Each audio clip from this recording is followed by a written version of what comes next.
hari ini kita boleh ada, sebagaimana kita ada ini semuanya karena kemurahan Tuhan. Di awal bulan atau di bulan penuh dengan rasa pengagungan, pengudusan yang dari Tuhan, yang tidak akan lama lagi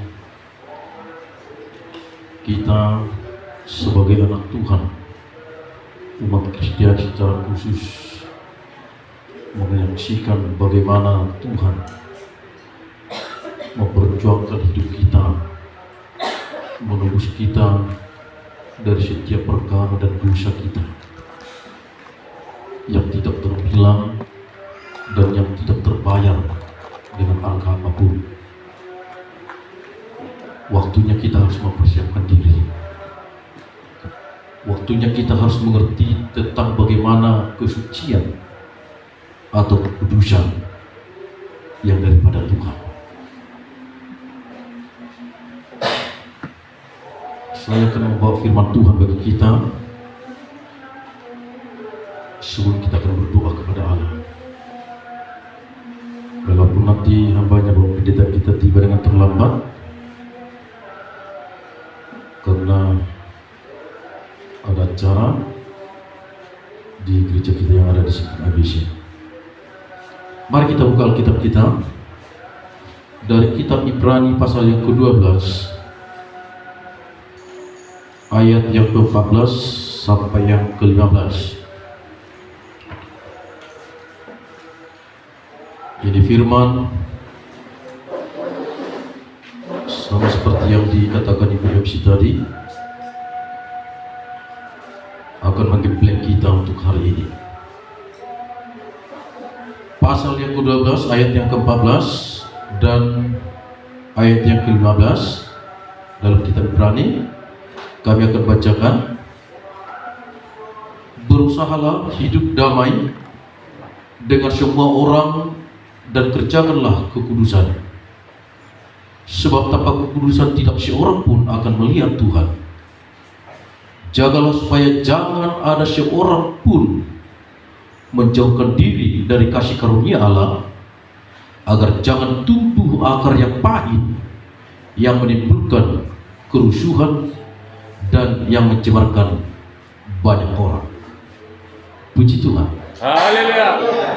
Bapak Ibu Saudaraku yang dikasihi Tuhan, dalam perikop di atas nasihat supaya bertekun dalam iman. Dan kalau boleh kami ambil dari judul firman atau mungkin tema firman Tuhan ini, pilihan atau keharusan. Bahasa kudus di dalam bahasa Ibrani adalah quados, yang mempunyai pengertian terpisah, dikhususkan atau terpotong. Bahasa Ibrani dalam quados itu adalah dikhususkan, terpisah dengan terpotong. Dalam ayat yang sudah kita baca membuktikan bahwa kekudusan Tuhan menuntut kekudusan umatnya. Maksudnya umat Tuhan harus hidup terpisah dari segala dosa dan mempersembahkan seluruh hidupnya kepada Tuhan. Maksud dalam firman Tuhan terpisah dari segala dosa, kenapa kita harus hidup kudus? Kenapa kita harus menghidupi atau hidup memuliakan Tuhan seperti yang dikatakan dalam firman dalam Ibrani ini? Berusahalah dalam hidup damai dengan semua orang dan kerjakanlah kekudusan, sebab tanpa kekudusan tidak ada seorang pun akan melihat Allah. Ayat ini berkata bahwa tanpa kekudusan tidak akan ada tak seorang pun yang bisa melihat kerajaan Tuhan. Melihat saja tidak, saudaraku, apalagi masuk dalam kerajaan Tuhan.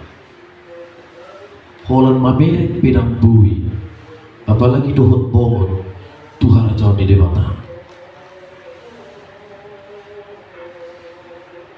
Tuhan berbicara dalam pilihan ini, dalam firman Tuhan ini dikatakan, saudaraku, melihat saja pun tidak bisa. Dengan demikian dapat kita simpulkan bahwa kekudusan adalah bukan suatu pilihan, tetapi keharusan. Saya ambil tema dari firman Tuhan, pilihan atau keharusan. Berarti kita harus dan harus. Apakah berarti pada saat ini bisa sepenuhnya terpisah dosa antara dunia dengan diri kita? Karena apa, saudaraku yang dikasihi Tuhan? Tentu dalam firman Tuhan ini sama seperti apa yang dikatakan Tuhan, bahwa kekudusan itu Tuhan bedakan dengan kekudusan manusia. Kekudusan yang Tuhan miliki terpisah dengan kekudusan yang manusia miliki. Karena apa, saudaraku yang dikasihi Tuhan? Karena kekudusan yang dari Tuhan berarti sepenuhnya terpisah dari dosa. Sedangkan manusia yang hidup di muka bumi ini, saudaraku yang dikasihi Tuhan, karena kekudusan manusia adalah kekudusan yang progresif. Maksudnya sedikit demi sedikit mengalami kekudusan yang sampai akhirnya mencapai kesempurnaan. Itulah kekudusan manusia, beda dengan Allah. Akan tetapi, saudaraku yang dikasihi Tuhan, bahwanya walaupun sangat sulit untuk kita lakukan dengan kekudusan ini, tetapi bersama Tuhan pasti kita mampu. Puji Tuhan. Apapun bicaranya, apapun katanya dengan firman Allah, ini bisa kita lampaui atau kita lalui dan kita gapai sedikit demi sedikit akan terjadi, dan kita akan mampu ketika kita bersama Tuhan. Jadi tak ada cuma ada di pertigaan naso berdosa. Dan ada cuma ada di pertigaan naso helang ulah naso nyalon di dewata. Tanpa kita sadari, tanpa secara tidak sengaja atau sengaja, itu pernah pasti kita lakukan secara manusia. Tetapi Tuhan ingatkan dan tuntut kita. Bahkan sampai ke akar kepahitan saja pun pernah kita lakukan. Saudaraku yang dikasihi Tuhan, hidup kudus mempunyai praktek yang sangat luas. Hidup di dalam kekudusan itu mempunyai praktek yang sangat luas. Kita harus hidup kudus dalam seluruh kehidupan kita.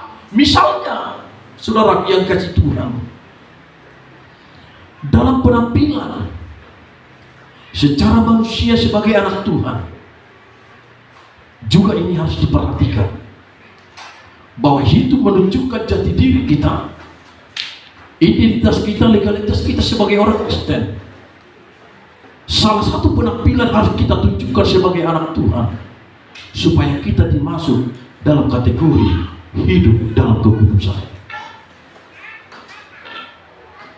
Saudaraku, mungkin kita berpikir bahwa kita hidup di zaman modern ini harus mengikuti dengan fase, dengan passion yang lain, seperti apa yang dipraktekkan di televisi atau di medsos. Bukan saya berarti berkata itu tidak perlu kita ketahui. Pengalaman itu bukan tidak perlu kita tahu. Tapi segala sesuatunya sebenarnya tidak ada yang salah dengan hal itu. Tetapi kita harus menjaga kekudusan sehingga tidak menjadi batu sandungan. Haruskah terpisah kehidupan kita sebagai orang Kristen yang mengenal Tuhan, mengerti apa yang Tuhan maksud dalam kehidupan kita? Maka tidak akan terjadi akar pahit atau kelaliman apapun bentuknya dalam muka bumi ini. Terkadang bagi umat manusia, saudara yang dikasihi Tuhan, yang membuat kita sering jauh atau sering melakukan hal yang tidak yang Tuhan inginkan, yang sepatutnya itu tidak akan urusan kita, kadang kita urusi. Itu salah satu contoh yang membuat kita menjadi batu sandungan. Kalau mengerti di dunia medsos sekarang, saudaraku yang dikasihi Tuhan, kalau dahulu salah satu slogan atau apa maksudnya namanya yang pas sempurna, bahasa. Kalau dulu berarti kalau dikatakan mulutmu adalah harimau. Kalau sekarang tambah lagi dan beda lagi, bukan mulut lagi, jarimu adalah harimau. Paham yang saya maksud? Kita mengerti. Di dalam firman Tuhan ayat ke-15 dikatakan, saudaraku yang dikasihi Tuhan, jagalah supaya jangan ada seorang pun yang menjauhkan diri dari kasih karunia Allah, agar jangan tumbuh akar yang pahit yang menimbulkan kerusuhan dan yang akan mencemarkan banyak orang. Saya katakan, jarimu adalah harimaumu. Saya pernah buat status di Facebook. Saya berpikir kalau saya buat itu, manusia, orang banyak yang mengetahui dunia medsos saya berpikir bahwa yang menonton atau yang membaca kalimat saya itu akan merasa kasihan dengan saya. Mungkin harapan saya, mungkin saya harus didoakan. Ternyata saya berpikir tidak. Terkadang budak hitam apa ini status bla bla bla bla, tanpa kita sadari sebenarnya bahasa status itu adalah meminta permohonan doa atau lain dan sebagainya ketika mungkin ada keluarga yang sakit atau pribadi kita. Lalu tanpa kita sadari di luar sana atau di belakang kita ada yang ketawa. Daksis dia merlumoni ruan utamina mulut apa sumuni di medsos gabilas nindarmata subira nama cahon kita yakub no. Sebaliknya ada yang ketawa. Dua di togi losi banyak dalam enam museo akan kepahitan. Kenapa saya katakan dunia dulu berbicara belum seperti dunia sekarang? Dulu dikatakan mulutmu adalah harimau, sekarang jarimu. Karena dengan ketikan manhab ini, bla bla bla bla. Ini salah satu harus kita kontrol. Puji Tuhan. Kata Ibu Pipina tadi, atau mungkin Ibu FC, jangan ada yang tersinggung. Puji Tuhan. Coba kita hayati, betul apa tidak apa yang saya katakan. Maksud kita tujuannya terhepok do tangan tok garang cerita. Kita tidak mengerti dan tidak tahu bahwa apa yang kita kirim itu adalah menyinggung perasaan orang. Kalau semua yang membangun, mungkin secara khusus pikiran kita membangun semangat orang, tapi sebaliknya manusia tidak sama dengan logika apa yang kita praktekkan. Saya bacakan ayat yang ke-15. Jagalah supaya jangan kamu seorang pun yang menjauhkan diri dari kasih karunia. Saudaraku yang kasih Tuhan, dalam bagian pekerjaan atau demikian melakukan hal yang terbaik di bidang kita atau apapun bentuknya, kita harus hidup kudus. Kita memang manusia berdosa, dan selama kita masih dalam dunia, selama itu juga kita masih mempunyai potensi untuk berbuat dosa. Selama kita masih dalam dunia ini, selama masih hidupmu menikmati hidup dunia ini, di situ kamu punya kesempatan berbuat dosa. Maka kekudusan itu karakter karena serobot dari kehidupan kita. Saya bukan berbicara saya sebagai hamba Tuhan bahwa saya sudah manusia yang paling kudus, tidak. Saya katakan tadi, saya salah satu contoh. Karena sahum pada zaman bertamu ini dalam satu bagian dari kita melubas status sudah perpujian. Karena kebetulan saya merasa prihatin. Anggaplah ibu yang kita kasihi, Opung Audira, yang sedang sakit dirawat di rumah sakit. Dengan hati yang tulus saya membuat itu di dunia medsos.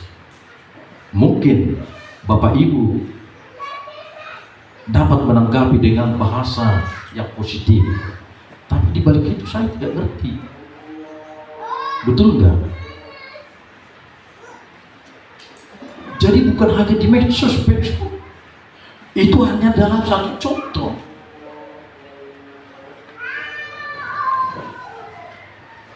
Jadi orang tersemangat kita, baru tangan tapi sono kita, lalu disukai.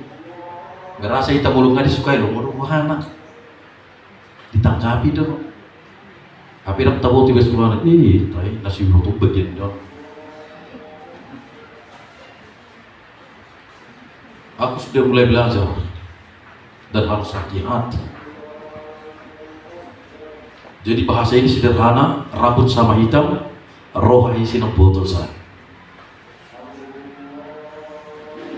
Maksud dan tujuan saya menyampaikan ini Bapak Ibu Saudaraku yang kasih Tuhan, sebagai orang Kristen kita harus terpisah dari dosa itu, dari perbuatan keji atau perbuatan yang tidak Tuhan sukai.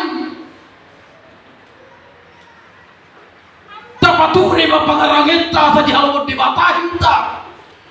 Lalu kita tunjukkan sebagai jati diri kita sebagai siapa. Ada Kristen di mana, legalitas kita tunjukkan di mana kau berada. Unak semua nama sermain. Olah roh aku kuturi, olah dalam nama sa. Di satu dia lagi. Jemaat di KP jalan dia jual.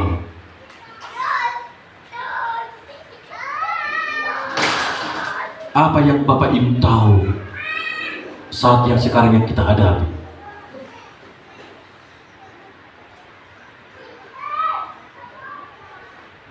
Kejadian kemarin, saya bercukur berbincang sama Bapak Pendeta kita, saya merasa kasihan. Secara pribadi, hati ini luluh. Tetapi secara organisasi atau secara gerejawi, ini tidak bisa kita pungkiri dan tidak bisa kita layani dan hadapi.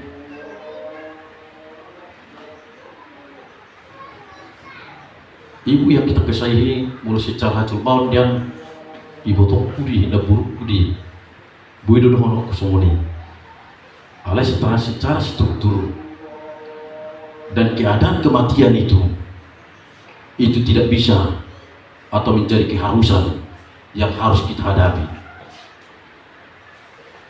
Maksud saya Bapak Ibu Saudaraku yang dikasihi Tuhan Yesus, jangan kau berbuat atau kau anggap dirimu hanya menumpang nama, menumpang legalitas. Mungkin secara kasat mata jasmani nanti kita pasti diumber-ambir atau diuber-uberkan. Waduh, petahus tahun itu seorang macam mana sudah dipatuhi ya? Bagi mereka yang tidak mengerti. Saya berbicara sama Pak Mertua kita, Bapak Mertua saya, Aisyah lama di Solo, Abang Soeha, Ubering nak tebar minggu, mana dia bihalak nyom. Lalu beberapa kaum ibu atau ibu hamba Tuhan berbicara kepada saya, hampir juga 3 tahun, 2 tahun lebih. Coba dilapati coba saat kunan nanti. Artinya kamu juga harus mempunyai identitas diri. Jangan di saat-saat seperti ini kau mengaku-ngaku aku anaknya Pentakosta, gerejaku di sana. Lalu beberapa tahun yang lalu, beberapa tahun ini tidak pernah menunjukkan dirimu di mana kau berada. Inilah pengertian saudara yang kasih Tuhan. Kita pasti memang berdosa, potensi kita, tetapi kita tetap harus berjuang dan mengejar kekudusan hidup, karena hidup kudus adalah tuntutan kita sebagai orang yang percaya. Maka kita tidak gampang lagi terpengaruh oleh hal-hal dunia ini. Asa tanpa tuduhan kita di hadapan di debata ala dirohita. Tulungan tajam apa kita patuh diri perlu doa, apalagi kepada Tuhan. Puji Tuhan. Haleluya. Jangankan Huria, olah narisa mungkin mulai step go HRD na. Beberapa kali kau gak hadir, mungkin ada SP1, SP2 sampai ke pemecatan. Betul? Apalagi ini urusan Tuhan. Kami hamba Tuhan bukan masalah gampang diperhadapkan dengan ini. Urusan kami, urusan dunia dengan urusan hari apa? Akhirat. Jadi bukan masalah gampang. Ini adalah yang perlu kita ketahui, supaya kita tidak menjadi batu sandungan. Itulah bagian kami. Apa yang kami harus berbuat. Maka saudaraku yang dikasihi Tuhan Yesus, tunjukkan legalitasmu, identitasmu. Kita bersyukur marohita patungku dirimu Tuhan di Tuhan. Mergereja mau untuk subuh bisa minggu. Ya namu sehari sebulan, tampu sehari sebulan. Mulakan di perlu di bulan teman nalar pas itu sehari itu bulan kita mau. Jangan sampai berlarut-larut. Ini ingat. Ini kami sudah bicarakan sama pendeta kita. Nanti kita rapatkan dengan hal yang seperti ini. Puji Tuhan. Haleluya. Saudaraku yang dikasihi Tuhan Yesus, ayat yang ke-15 dikatakan di sana, agar jangan tumbuh akar yang pahit dan yang menimbulkan kerusuhan dan yang mencemarkan nama banyak orang. Saudara, contoh apa yang saya perbuat tadi, saya yakini dan imani ini. Saya pernah membaca firman ini sampai saat ini. Saya mempersiapkan ini dengan sekejap mata. Apa yang saya sampaikan atau saya korbankan Tuhan pada hari ini, lalu ini tercik dalam hati saya. Lalu saya mau mengajak kita semua, pergunakan waktumu dengan sebaik-baiknya. Pergunakan peribahasa jarimu untuk berbuat yang baik dan hal-hal yang penting di hadapan kita masyarakat manusia, terlebih di hadapan Tuhan. Puji Tuhan. Haleluya. Yakin dong. Dosa ada kita kaya ko di Tuhan naruh di bagasanom. Dangadong nasohin alomon di Tuhan na taulahon, baik di dunia medsos. Kita yakin dan percaya bahwasanya kasih setia Tuhan tidak akan pernah berubah, mengarahkan kita, membawa kita ke rel yang sudah Tuhan bangun. Dikatakan ketika kita tidak hidup kudus, jangankan mau menempati, mau ikut dalam kerajaan surga, melihat saja tidak bisa. Jadi Allah unta, masih para diunta, asa buido kita menganeok kerajaan Tuhan. Tahu baruhan pikiran tahu, tapasa hati Tuhan.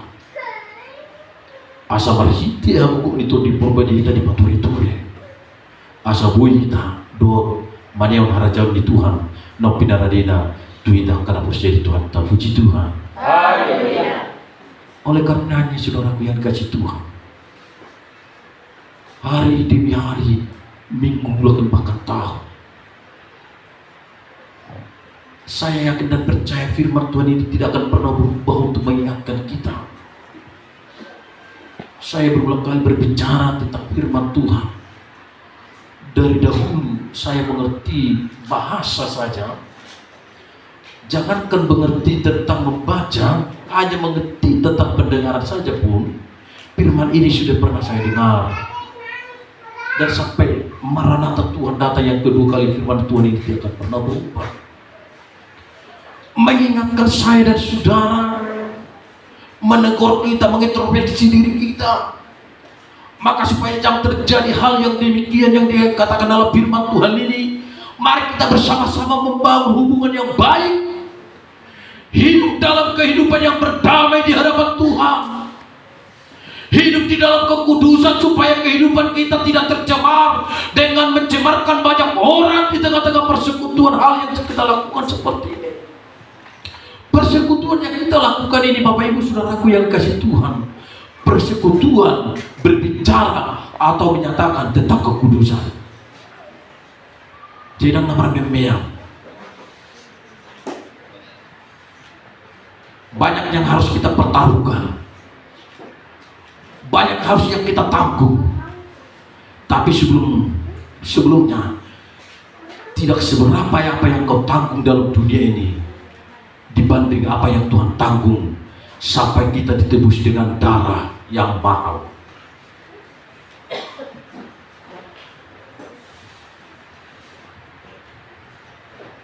Mungkin dalam minggu ini juga kita akan melakukan peribadahan.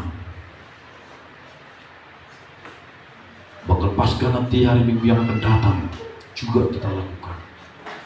Bagaimana Tuhan sudah membawa kita, menebus kita dari dosa-dosa kita. Oleh karena itu kita berdoa kepada Tuhan, Tuhan kuduskan, hapuskan segala dosa perbuatan kami yang kurang menyerahkan hati Tuhan dengan darah yang tercurah di atas Kalvari. Itu yang kita nantikan pada hari ini. Puji Tuhan. Haleluya. Oleh karenanya saudaraku yang kasih Tuhan, ketika ini kita bisa berusaha melakukan hal yang seperti ini, hidup dalam kedamaian, melakukan hal yang terbaik di hadapan Tuhan, supaya jangan timbul akar pahit, supaya kita tidak menjadi batu sandungan, supaya tidak tercemar nama banyak orang di tengah-tengah persekutuan, bahkan di tengah-tengah masyarakat orang banyak. Maka kita harus mau dipulihkan dan diperbarui oleh firman Tuhan. Oleh karena itu, Bapak Ibu Saudara yang kasih Tuhan, mari datang kepada Tuhan. Kita segenap hati dan pikiran kita meresponi bagaimana kita untuk melakukan hal yang terbaik dari Tuhan.